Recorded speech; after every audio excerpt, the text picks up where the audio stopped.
Olá, meus amigos, olá, minhas amigas, tudo bem com vocês? Estamos aqui para começar mais uma Arena, hoje especial, hein? E como você está, como vai sua família, como vai sua fé e a esperança? Deus tem feito coisas lindas, não é verdade? E vai fazer coisas maiores ainda na sua vida e na minha vida também. Um abraço para você que nos assiste em todo esse grande Brasil, no nosso país. Um abraço para você que nos assiste na Europa, nos Estados Unidos, na África, para você que nos assiste também na Ásia, para você que nos vê em outros lugares desse planeta, que Deus te abençoe muito. A você que ouve pela rádio, nosso grande abraço a vocês que ouvem pela rádio. Aos amigos das redes sociais, da internet, aquele abraço. Que Deus abençoe a todos e muito obrigado por acompanhar o Arena, por divulgar o Arena, por replicar as mensagens que aqui são apresentadas. Antes da gente anunciar o tema de hoje e dar sequência ao estudo da Bíblia, eu queria lembrar vocês que nós estamos numa nova temporada gravando uma série maravilhosa chamada Apocalipse, Revelações e Esperança. Esse aqui é o curso. Você pode fazer o curso conosco aqui pela TV Novo Tempo, você pode fazer na sua casa, pode fazer numa igreja adventista, pode fazer com uma pessoa na sua casa ou quem sabe até mesmo numa classe bíblica. Se você quer fazer pelo computador, quer baixar as lições, conhecer todos os detalhes, é só você entrar no site apocalipse.com. Aí você encontra todo o conteúdo desse material. Outra coisa, através das redes sociais do Arena, você também pode receber mensagens diárias e orientações da Palavra de Deus. No Facebook, você sabe, facebook.com/Arena do Futuro, Twitter, @Arena do Futuro, Instagram também, é só colocar a Arena do Futuro e você vai encontrar o nosso programa nas principais redes sociais. O objetivo é levar uma mensagem de paz e esperança para você e também para sua família e para que você tenha o material na mão para enviar para os seus contatos, para os seus seguidores. Está bem? Ok, agora já estamos aqui preparados para o tema de hoje. O tema de hoje é um tema poderoso e um tema cheio de detalhes. Nós vamos falar sobre as 7 igrejas do Apocalipse. Prepare o seu coração.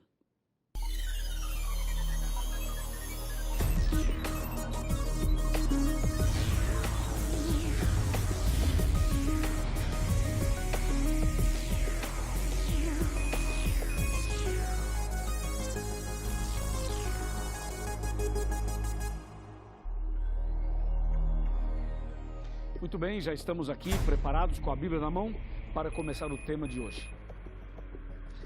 A palavra de Deus é maravilhosa e cada vez que eu a leio, cada vez que eu medito, cada vez que eu prego a palavra de Deus, isso enche meu coração de alegria, de segurança, de certeza e de esperança também. Tenho certeza que com você é a mesma coisa. Você sabe que nós estamos vivendo uma era digital, uma era onde a comunicação fez com que o mundo encolhesse. É o que a gente chama de globalização também. Hoje, por causa da internet, das redes sociais, as pessoas têm uma comunicação ainda mais rápida e veloz. Uma notícia que sai aqui no Brasil, em segundos, já está no mundo inteiro. E isso praticamente acabou com a privacidade das pessoas e também acabamos esquecendo ou deixando de lado coisas interessantes e até românticas do passado, como uma carta escrita à mão, é ou não é? Como a entrega, por exemplo, de um buquê de flores, algo assim, né? Hoje você manda flor eletronicamente, é ou não é? Você manda eletronicamente. Ou então você manda uma mensagem eletronicamente. Às vezes a pessoa está assim, o filho está no quarto, a mãe está na sala, o esposo está na cozinha ou em outros lugares qualquer da casa e estão se falando por redes sociais. Ou seja, a comunicação verbal, audível, presencial, infelizmente, não é mais uma realidade na vida de muitas pessoas. E diante desse quadro, venho aqui para falar de um tema sobre Apocalipse, as 7 igrejas. Mas quando você fala em 7 igrejas, tem que lembrar que para cada igreja, Deus enviou uma carta. E aí que está o detalhe que eu falei da parte eletrônica. Deus não mandou um e-mail, não mandou uma mensagem numa rede social qualquer. Deus pediu que as cartas fossem escritas. O que eu vou mostrar para você agora são cartas que foram escritas para a igreja. Cartas, voltando ao sistema antigo, carta. E isso é interessantíssimo. Bem, a verdade é o seguinte, quando você fala em 7 igrejas do Apocalipse, não são 7 denominações cristãs. E também não são 7 religiões mundiais. As 7 igrejas do Apocalipse são 7 fases, 7 períodos da igreja cristã, do cristianismo, entendeu? Para que não haja nenhuma dúvida, quando falamos em 7 igrejas, repito, estamos falando da religião cristã, estamos falando do cristianismo, estamos falando de 7 fases do cristianismo. E por isso, nós hoje dedicamos um programa inteiro para falar desse assunto que é tão relevante, tão importante. Se você lembra bem, se você não lembra, vamos fazê-lo juntos. Aqui, o Apocalipse, logo no primeiro capítulo e também no segundo, já começa falando sobre isso. Veja o que diz Apocalipse capítulo 1, versículo 12. Diz assim, perdão, vamos começar um pouquinho antes, verso 10, porque o 12 já é o ponto alto. Vamos começar do 10, que vai te dar a visão mais completa. O 10 fala assim, achei-me em espírito no dia do Senhor, e ouvi por detrás de mim uma grande voz como de trombeta. Verso 11, a voz dizia, o que vês, escreve em livro e manda às 7 igrejas. Agora vem o nome das 7, Éfeso, Esmirna, Pérgamo, Tiatira, Sardes, Filadélfia e Laodiceia. Verso 12, voltei-me para ver quem falava comigo, e voltado vi 7 candeeiros de ouro. Agora o verso 13, e no meio dos candeeiros, um semelhante ao filho do homem, ou de homem, com vestes talares cingido à altura do peito, com uma cinta de ouro. Até aqui. Você observou então que João, ele teve as visões do Apocalipse na ilha de Patmos, e ele, nesse caso, ele ouviu uma voz, e ele se virou para ver quem falava com ele, e quando ele se virou para ver, ele viu 7 candeeiros de ouro, e no meio dos 7 candeeiros, um ser maravilhoso que era Jesus. Só que a voz dizia assim, João, o que você vai ver agora, o que eu vou te mostrar agora, você escreve num livro e manda para as 7 igrejas. E aí ele menciona então aqui os nomes das 7 igrejas. Eu queria lembrar você que essas 7 igrejas são também nomes de 7 lugares, 7 cidades da antiga Ásia, que agora faz parte da Turquia. Não faz muito tempo que eu estive na Turquia visitando essas 7 cidades. Eu fui a todas elas, a Éfeso, a Esmirna, a Pérgamo, a Sardes, a Tiatira, a Filadélfia e a Laodiceia. Fui em todas elas, gravando aquele DVD chamado A Última Esperança, que aliás está disponível para você no nosso canal do YouTube. Você entra no YouTube lá, coloca o meu nome, Pastor Luiz Gonçalves, e aparece todos os nossos materiais, inclusive esse que gravamos na Turquia e também na Terra Santa. Agora, quando a Bíblia menciona essas 7 igrejas e usa os nomes de 7 cidades, que hoje fazem parte da Turquia, que no passado era da Ásia, a Bíblia está usando algo que existia, pegando alguns acontecimentos e algumas características de cada uma das 7 cidades, que poderiam ser aplicadas à sua igreja com o passar dos tempos e dos anos. E para cada fase do cristianismo, Jesus então usa características dessas 7 cidades que eu mencionei, e então ele faz uma aplicação dando-nos um recado muito claro. Se você vai para Apocalipse capítulo 2, por exemplo, do verso 1 até o verso 8, até o verso 7, é uma carta que Jesus envia a Éfeso. E Éfeso é a primeira fase do cristianismo, que vai do ano 31 até o ano 100. De 31 a 100. E por que de 31 a 100? Porque no ano 31 foi o ano que Jesus morreu na cruz. E o ano 100 foi o ano aproximado em que morreu o último dos 12 discípulos.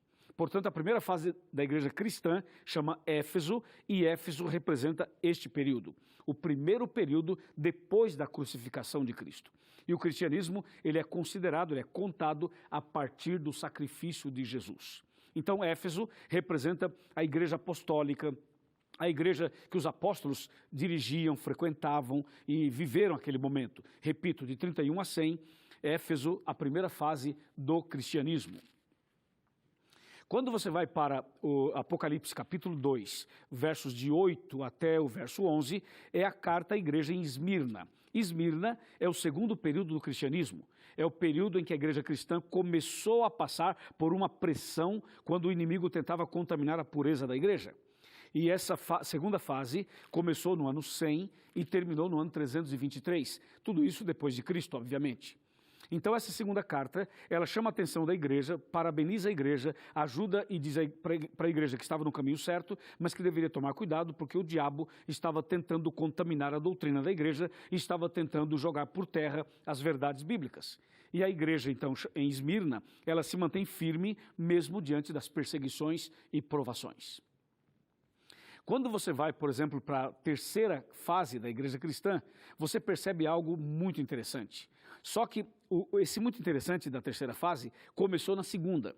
Porque na segunda fase, que eu acabei de falar, que é Esmirna, do ano 100 ao ano 323, nesse período está o ano 321. E o ano 321 foi o ano em que Constantino o Grande fez o decreto dominical, mudando o sábado para o domingo. Isso foi na segunda fase da igreja cristã, no período de Esmirna. Só que isso reverberou na terceira fase. Ou seja, esse decreto de Constantino, ele fez mais estrago e ele efetivamente passou a existir de fato na terceira fase, que é chamada de Pérgamo. Pérgamo é talvez a fase mais terrível e crítica do cristianismo. É a fase que vai do ano 323 até o ano 538. Esse período aqui de Pérgamo é um período em que o diabo conseguiu contaminar o que ele não havia conseguido na primeira nem na segunda fase. O diabo conseguiu colocar dentro do cristianismo ideias erradas, filosofias estranhas, começou a colocar pessoas não convertidas, líderes que eram falsos. Ou seja, em Pérgamo nós encontramos uma igreja onde estava vivendo verdadeiramente uma contaminação e uma mistura entre a luz e as trevas. Pérgamo é o período em que nasceu um grande movimento religioso que a gente conhece como Igreja Romana, Católica Romana. Ela nasce na terceira fase aqui do cristianismo, em Pérgamo, por volta do ano 380 a 381, com Constantino e também com Teodócio, o bispo Teodócio, ou o sacerdote Teodócio. Essas pessoas foram as fundadoras da Igreja Católica Romana. E isso surge, então, na terceira fase do cristianismo, chamada fase de Pérgamo, que vai, então, repito, do ano 323 até o ano 538. Essa fase, portanto, foi uma fase muito dura e muito difícil. Em seguida, vem a quarta fase. A quarta fase é chamada de Tiatira. E para cada fase tem uma carta. Eu estou em Apocalipse 2 e Apocalipse 3. Cada carta aparece aqui. E o detalhe é o seguinte, essa quarta fase do cristianismo, chamada Tiatira, é a fase conhecida como fase das trevas espirituais. Período de uma apostasia, de uma perseguição, período em que a igreja cristã sofreu barbaridades por parte do Império Romano. Entendeu? O Império Romano, nessa ocasião, já tinha uma igreja. Era o Império Romano e a Igreja Romana. E aqui começaram, fizeram, pressionaram, perseguiram os cristãos. Mataram cristãos, queimaram bíblias, pisaram na verdade, eles aprontaram todas, jogaram conceitos fora, jogaram teologia fora, jogaram os princípios de Deus fora, e eles misturaram verdade com mentira, eles misturaram aqui a luz com as trevas, e Tiatira representa o período conhecido como Idade Média. A Idade Média, que vai do ano 538 a 1798, esse período é tão grande que é um período de 1260 anos. Literais. Foi algo extraordinário. Portanto, esse período aqui, Satanás, ele teve um certo êxito, porque ele conseguiu misturar a verdade com a mentira, a luz com as trevas, e trouxe realmente um problema, na verdade. Uma situação que até hoje a gente vive. Até hoje tem milhares e milhões de pessoas enganadas do ponto de vista bíblico, teológico, doutrinário, justamente pelo que aconteceu em Tiatira, no período da Idade Média. Só que esse período que foi tão terrível, que foi de assassinato, de queimar bíblias e tal, foi tão terrível, só que no meio desse período Deus fez uma intervenção. E a intervenção foi feita no ano de 1517. Essa intervenção ocorreu precisamente no dia 31 de outubro de 1517, quando Deus levanta um homem lá de dentro da Igreja Romana, chamado Martinho Lutero. Quando Deus levanta Lutero, Deus o levanta justamente para fazer uma reforma, para fazer uma mudança, para resgatar o que foi jogado por terra, para restaurar o que estava sendo pisado e rejeitado. E Lutero foi o instrumento que Deus usou, e não somente Lutero, Deus usou outras pessoas em todo o mundo, em momentos assim, em lugares diferentes, justamente para cumprir a missão da restauração da verdade. Entendeu?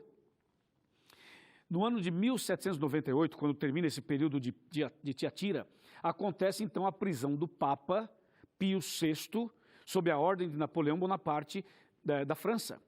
E então aqui termina, em 1798, termina esse período de Tiatira, que foi o período, então, Idade Média, trevas espirituais, perseguição, morte, pisando na verdade, a supremacia papal aqui foi total, aqui a coisa virou de cabeça para baixo. Mas em seguida, após iniciar a reforma com Martinho Lutero em 1517, Deus começa um processo de reforma e também de reavivamento. E aí vem então a quinta fase da igreja cristã, chamada de Sardes. Sardes e a sexta carta, que é Filadélfia, essas duas cartas, ou seja, a quinta fase e a sexta fase, representam na sequência reforma e reavivamento. Sardes é o período que vai de 1798 a 1833. E Filadélfia vai de 1833 a 1844. Essas duas fases estão mais ou menos juntas, porque é o período em que Deus levanta pessoas no mundo inteiro para começar um processo de restauração da verdade. É o período em que Deus levanta outros homens e mulheres pregadores para começar um reavivamento e para começar a fazer grandes pregações, grandes estudos bíblicos, grandes descobertas, grandes revelações. E aquele livrinho que aparece fechado lá em Daniel 12, aqui ele é aberto. Na fase de Filadélfia, o livrinho é aberto. Que livrinho é esse? É o entendimento das profecias bíblicas. É a compreensão de Daniel 8, Daniel 9, é a compreensão das profecias apocalípticas. Por isso que em Daniel 12, o livrinho aparece fechado e quando chegamos no final, ele aparece aberto, lá em Apocalipse 10. Isso se cumpre aqui, na quinta e na sexta fase da igreja cristã. E na sexta fase é quando Deus levanta Guilherme Miller, Deus levanta outros pregadores, sobretudo Miller, que estava nos Estados Unidos. Deus levanta esses homens e eles começam então a estudar a Bíblia, a compreender profecia, a pregar as verdades, a chamar as pessoas. Houve um arrevamento, houve um impacto, houve algo assim extraordinário na América do Norte, na América do Sul, na América Central, no mundo inteiro, e as pessoas querendo saber da Bíblia com fome e sede da palavra de Deus. Isso tudo ocorreu na sexta fase, chamada Filadélfia. E as pessoas começaram então a crer que Jesus voltaria dentro de pouquíssimo tempo. E foi aí que eles resolveram marcar uma data para a volta de Jesus. E marcaram para o dia 22 de outubro de 1844. E você e eu sabemos, foi o grande dia do desapontamento. Porque Jesus não voltou em 1844, claro, não era para voltar mesmo, porque a Bíblia diz que o dia e a hora da volta de Jesus ninguém sabe. Só que eles marcaram essa data com base numa interpretação equivocada de Daniel capítulo 8, versículo 14. Mas as pessoas eram sinceras, porém se equivocaram com a interpretação de um detalhe da profecia. E quando chegou o ano de 1844, Jesus não veio, houve uma grande decepção no mundo inteiro. E muitos abandonaram a fé e foram criando outros movimentos religiosos. Mas um grupo que permaneceu firme na fé, estudando as profecias, tentando compreender melhor as coisas que não estavam tão claras, esse grupo dá origem à sétima e última fase do cristianismo, chamada Laodiceia, cuja carta está em Apocalipse capítulo 3, versículos a partir do 14 até o final do capítulo 3, até o versículo 22. Então, Laodiceia é o sétimo período da igreja cristã. E foi justamente com esse desapontamento de 1844, quando as pessoas se debandaram, mas permaneceu um grupo fiel, estudando a Bíblia, estudando as profecias. Esse grupo foi abençoado por Deus, passou a entender melhor as profecias, entendeu o que aconteceu, entendeu Apocalipse 10, Apocalipse 14, Daniel 8, Daniel 9, Daniel 12, começaram a entender essas coisas que antes eles não entendiam, e esse pequeno grupo dá origem ao movimento que hoje é conhecido como Igreja Adventista do Sétimo Dia. A Igreja Adventista do Sétimo Dia, ela surge exatamente a partir, ou logo depois, desse grande desapontamento de 1844. Igreja essa que eu faço parte, que eu sou pastor dessa igreja. Igreja essa que a TV e a Rede Novo Tempo faz parte. Tudo isso que você vê aqui justamente faz parte da Igreja Adventista do Sétimo Dia. A minha igreja, a sua igreja, a igreja que prega as profecias bíblicas, especialmente do Apocalipse. Amém? A palavra de Deus continua nos mostrando detalhes. Quando você vai, por exemplo, para a primeira carta, que é Éfeso, e depois você vai para a última carta, que é Laodiceia, você descobre duas coisas muito interessantes. A primeira carta começa no ano 31. A primeira fase do cristianismo no ano 31. A primeira etapa do cristianismo quando Cristo morre na cruz, ano 31. E quando chegamos em Laodiceia, a última fase, que começou em 1844, ela vai, sabe até quando? Ela vai até a volta de Jesus. Portanto, Laodiceia é a última fase. Ela começa em 1844 e vai até a volta de Jesus. Portanto, quando você fala nas 7 igrejas, você está falando dos 2 maiores acontecimentos da história, que é a primeira vinda de Jesus, quando ele nasce de Maria e morre na cruz, e a segunda vinda de Jesus nas nuvens dos céus, que nós estamos esperando. Então, as 7 igrejas estão dentro da primeira e da segunda vinda de Cristo. As 7 igrejas são 7 fases do cristianismo. Entendeu? Agora que você tem a visão geral, histórica das 7 igrejas, eu tenho que te mostrar 2 textos bíblicos. E para te mostrar esses 2 textos bíblicos, eu convido você para vir aqui comigo e sentar aqui no meu sofá, onde nós vamos bater um papo e mostrando para você pelo menos 2 textos bíblicos. Por favor, chega mais perto que nós vamos aqui mostrar para você. Pode chegar sem medo nenhum. Você que está na igreja, você que está em casa, você que está num pequeno grupo, numa classe bíblica, você que está sozinho ou acompanhado, você é muito bem-vindo a chegar mais perto. Apocalipse capítulo 2, fala assim, verso 1. Ao anjo da igreja em Éfeso escreve: essas coisas diz aquele que conserva na mão direita as 7 estrelas e que anda no meio dos 7 candeeiros de ouro. Verso 2, conheço as tuas obras, tanto o teu labor como a tua perseverança, e que não podes suportar os maus, e que puseste à prova os que a si mesmos se declaram apóstolos, e não são, e os achastes mentirosos. Éfeso é o período da igreja cristã em que a verdade era mantida firme, em que eles não arredavam o pé dos princípios da palavra de Deus.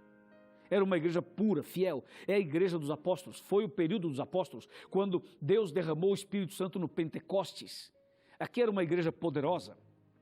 Com o passar do tempo ela foi entrando numa situação de perseguição, o diabo foi tentando misturar, atrapalhar tudo. E chegamos à última fase da igreja cristã, que é Laodiceia. E Laodiceia tem um texto aqui interessante, Apocalipse 3, versículo 20, que diz: eis que estou à porta e bato. Se alguém ouvir a minha voz e abrir a porta, entrarei em sua casa e cearei com ele e ele comigo.